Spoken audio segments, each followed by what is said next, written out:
What's going on, y'all? Machiavelli Mills TV. I hit that like button, hit the subscribe button. Fellas, beware of the Derek Fishers out there. What do I mean by that? Beware of men who secretly want your wife and your life. For those who don't know, this is something old. It really came to mind when I saw Matt Barnes talking about it again, because every time Matt Barnes is interviewed, people ask him about the whole situation with his ex-teammate Derek Fisher now being married to his wife, his ex-wife Gloria Govan, right? And the way Matt Barnes found out, his ex-wife kept it a secret. His kids are the ones who told him that she was messing with Derek Fisher. Then he said one time he had to drive her somewhere. This is when they were split up. He had to drive her somewhere. She went into the gas station. She heard her phone, because it was a car that she used to drive too. Or he had to ride with her somewhere. Her phone was connected to the car. She went into the gas station. Matt Barnes hears Gloria talking to Derek Fisher while she's in the gas station because the phone is connected to the car. He hears Derek Fisher's voice. Now, at this point, Matt Barnes and her are split up.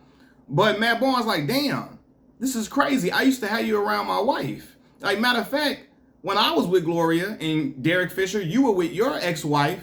We used to be out together. We used to hang out together. Now you messing with my ex-wife. Now you in my house, laying up where my kids at. Now you driving my car. Because matter of fact, Derek Fisher got into a car wreck while driving the car that Matt Barnes bought for Gloria Govan.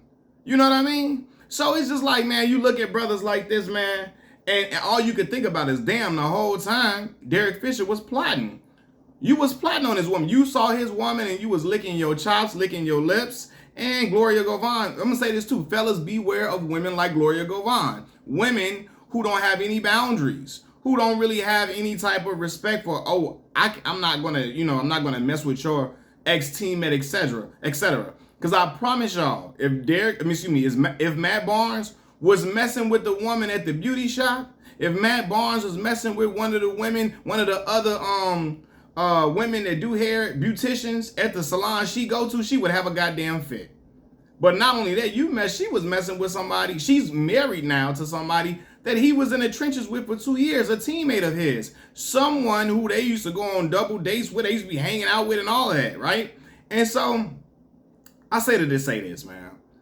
Look, and Derek Fisher has had a history of being like a sleazeball in ways. He used to be when he was the coach of the New York Knicks, he used to try to talk to Clee Anthony's early girlfriend, and I believe Tim Hardaway Jr.'s ex-girlfriend. He was trying to get with them.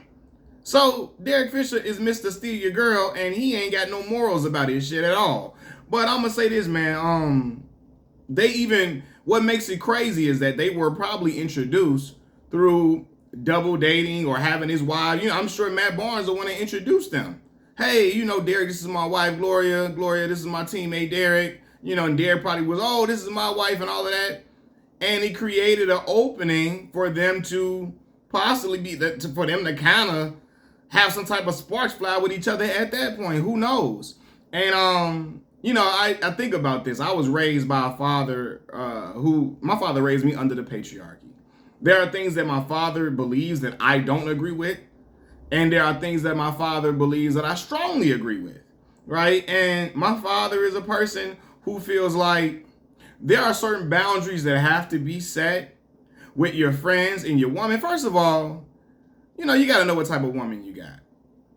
If I leave, listen, I was dealing with women who, if I were to not be with them, I ain't going to say I always knew. I'm not going to say that. But in my adult years, when I was older, messing with women who I knew would not talk to my friends if things with me and her went south. You're gonna be kicking it with my homeboy. You're gonna be kicking it with this one and that one. You know what I mean? Now, when I was younger, I don't know, but when I got older, yeah, for sure. Right? So you gotta know what woman you're dealing with too.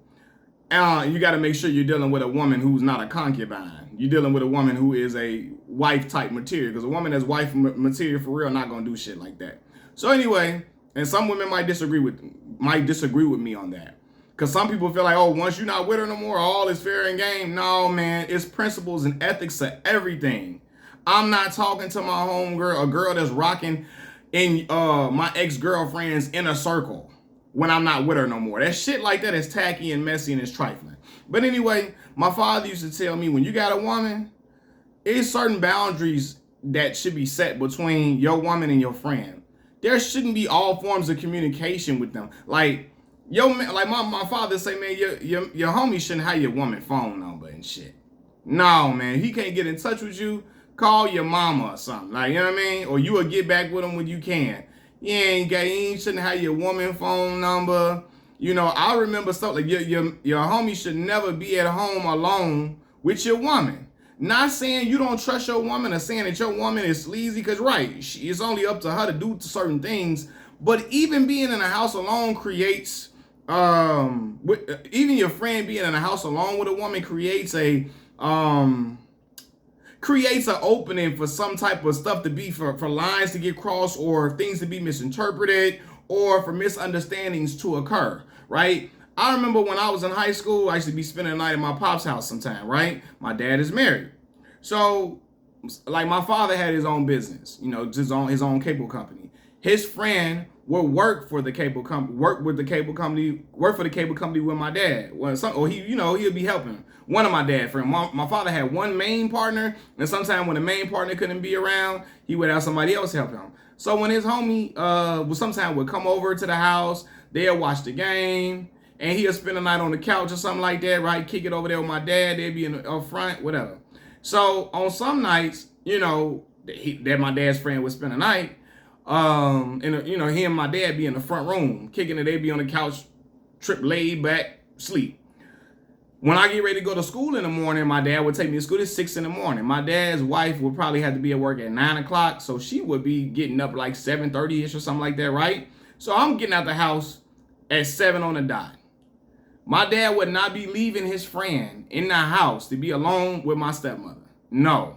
My dad wake his friend up, hey dog, we finna go. I gotta take Malcolm to school. Come on, let's roll. Right? It wasn't no, oh, he's sleeping, I'm gonna let him stay here. No, cause then my stepmama getting ready for work. And what if he go to the back where she at or whatever and see her possibly getting out the shower or something crazy. And my stepmama ain't that type of woman. Right? But who's to say, what if and my dad's friend wasn't that type of dude, but who's to say he wasn't? Who's to say, what if he was? What if he was that type of guy, right? He probably didn't see your woman naked, now he fantasizing about her. Just creates all type of messy scenarios, right? And so my dad like, no.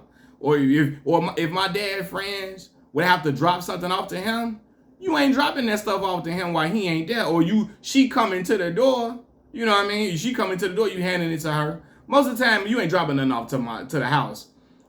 I don't never remember somebody dropping something off on my dad, like one of my dad's friends, and my dad wasn't there. That never happened. My dad was always home if something being dropped off to him by one of his friends.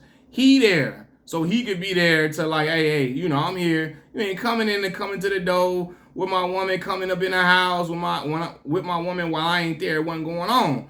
So you gotta be wary, man, because it's some men like Derek Fisher who will. It's some men who don't get women often, right? Who will do anything anytime an opportunity presents itself to talk to a woman. Even if it's their friend's girl or their friend's ex-girl, because they don't get women often and they got to take any and every opportunity they get. Even if the woman is just trying to talk to you to spite, even if the woman is trying to talk to your friend to spite you, the man don't care. Some men that don't get women like that, they don't care about that. Then you have some men who don't get the women that they want often. And that's who I think Derek Fisher is. He a man that don't get even though he rich, you know, nice looking guy, he probably don't get the women he wants often.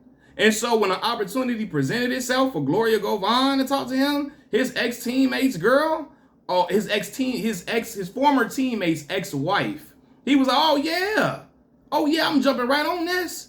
That's the type of dude he was, man. And so you got to be careful of men like that, man. Because he was probably plotting and looking at her, wanting his life for the whole time. Like, damn, man. Now Derek Fisher is coaching Matt Barnes' kids now. You know, because Derek Fisher is officially married to Gloria Govan. Gloria Govan. He's married to her now, right? So now he coaching them and all that. And Matt Barnes he's past it. But I'm looking like this shit was just tacky. And it's men that operate like that. They're waiting for an opportunity to get in there on your woman. So men, make sure you got the right woman, a good woman. And men, make sure you got a good friend. Be careful. Peace.